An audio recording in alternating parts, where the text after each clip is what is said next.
Hello, I'm Philip Chase, and welcome to my YouTube channel on the best of fantasy. In today's video, we'll be discussing Neil Gaiman's American Gods. Part road trip, part mystery, part unconventional hero's journey, part mythological hodgepodge, and all fantasy. Neil Gaiman's American Gods won both the Hugo and the Nebula Award. In the nearly 2 decades since it came out, it's inspired a TV series and a multitude of fans. More than anything, it's a tribute to and meditation on American identity, or the lack thereof.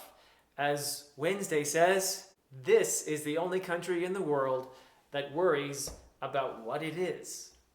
One of the things that American Gods brilliantly captures is our restlessness.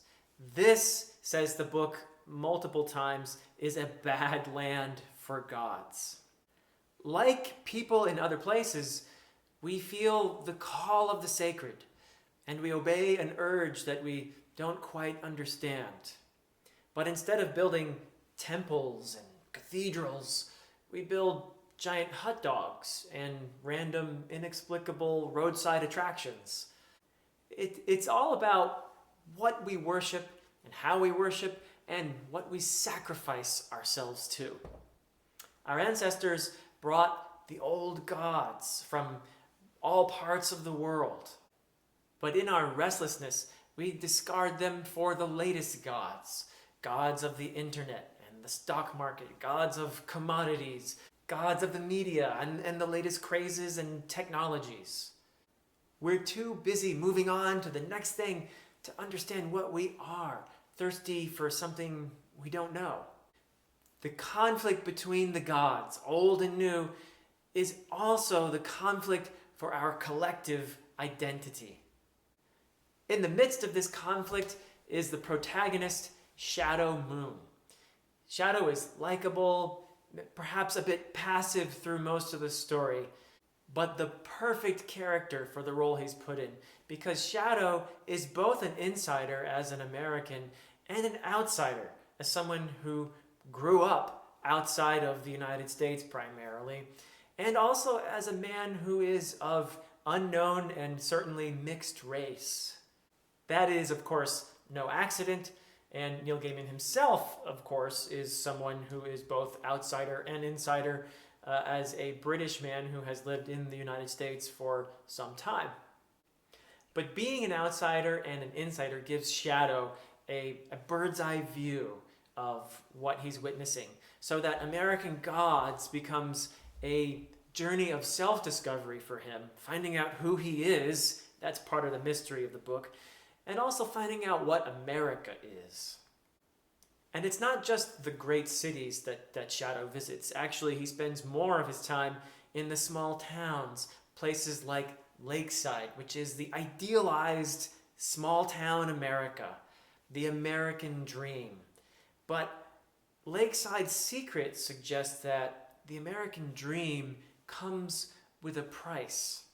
And this price is something that we see spelled out in the many historical episodes that Gaiman weaves into the narrative. These historical asides are important, something to pay attention to, part of the bigger message. They are interludes, historical in nature, but Gaiman makes them entertaining. One of my favorite things about American Gods would definitely be the characterization, and most particularly the dialogue. I think Gaiman is a master of dialogue. You have Wednesday's conman swagger and Mad Sweeney's vivid insanity, and you have Mr. Nancy's playfulness as he insults everyone around him, and we love him anyway. These are characters who are memorable, and you will certainly think about them long after you finish the book. Also, this is a book for people who love myths.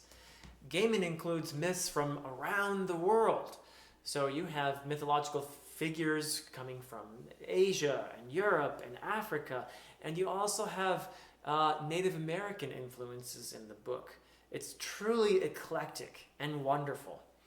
But probably the most important mythology that Gaiman draws from in American Gods is the Norse mythology.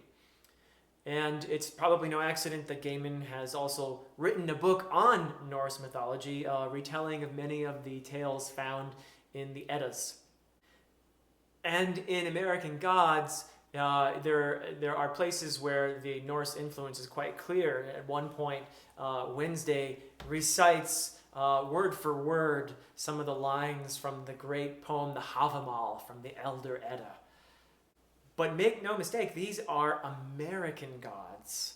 These are gods with the qualities and attributes of the myths whence they derive their identities, but they're also Americanized so that Wednesday is quite comfortable in the melee of Las Vegas. Another great part of the book is that numerous references to music. I'm sure someone has probably written something about all the musical references in American Gods, but it's another way in which Gaiman cements or explores the idea of American identity through our music.